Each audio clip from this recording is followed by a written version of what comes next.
নেত্রকোনায় অনুষ্ঠিত হলো 2 দিনব্যাপী স্মরণ সভা ও বাউল উৎসব। উৎসবকে ঘিরে বসেছিল গ্রামীণ মেলা। নেত্রকোনা প্রতিনিধি মীর মনিরুজ্জামানের পাঠানো তথ্য ছবি নিয়ে ডেস্ক রিপোর্ট। তথ্যভিত্তিক মালজোড়া গানের স্রষ্টা ও বাউল কবি রশিদ উদ্দিনের 136তম জন্মবার্ষিকী উপলক্ষে গেল 19 ও 20 জানুয়ারি তার জন্মস্থান নেত্রকোনা সদরের বাহির চাপড়া গ্রামে আয়োজন করা হয় বাউল উৎসবের।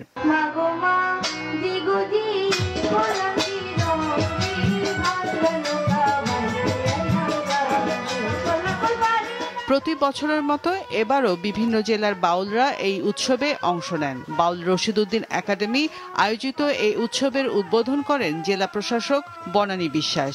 দূর দূরান্ত থেকে ভক্তরা যান বাউল রশিদ রচিত গান শুনতে।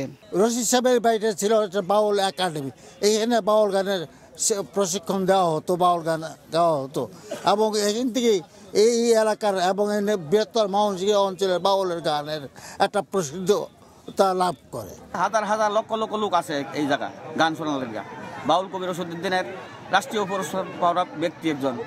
ওনার অনুষ্ঠানটা যাতে প্রতি বছরই হয় এটাই আমরা চাই। গান শোনার জন্য আসছি, বাউল গান শুনতেছি, বাউল গান খুব ভালো লাগতেছে, খুব সুন্দর সুন্দর গান। এইসব প্রোগ্রামের মাধ্যমে, এই উৎসবের মাধ্যমে বাউলরা যা তুলে ধরছেন তাতে আমাদের সাম্য সংস্কৃতি সবই আমরা বিকশিত হবে আরো বেশি করে। বাউল রশিদ উদ্দিন খান সাহেব বাউলের মনিব ছিলেন এবং বাউলের স্রষ্টা ছিলেন।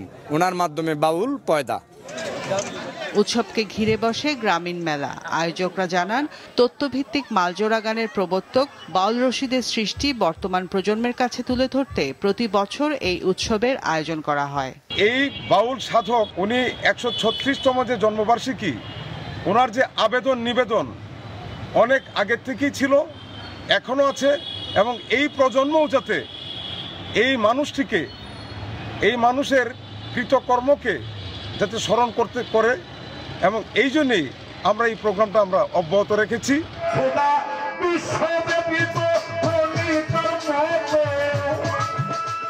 সোয়াচান পাখি, মানুষ ধরো মানুষ ভজো, এই যে দুনিয়া, এরকম জনপ্রিয় অনেক গানের জনক জাতীয় চলচ্চিত্র পুরস্কার প্রাপ্ত গীতিকার বাউল কবি রশিদ উদ্দিনের জন্ম 1889 সালে। 1933 সালের ডিসেম্বরে মালজোড়া গানের সূচনা করেন তিনি। 1999 সালে মরণোত্তর শ্রেষ্ঠ গীতিকার পুরস্কার পান তিনি। মাছরাঙা নিউজ ডেস্ক।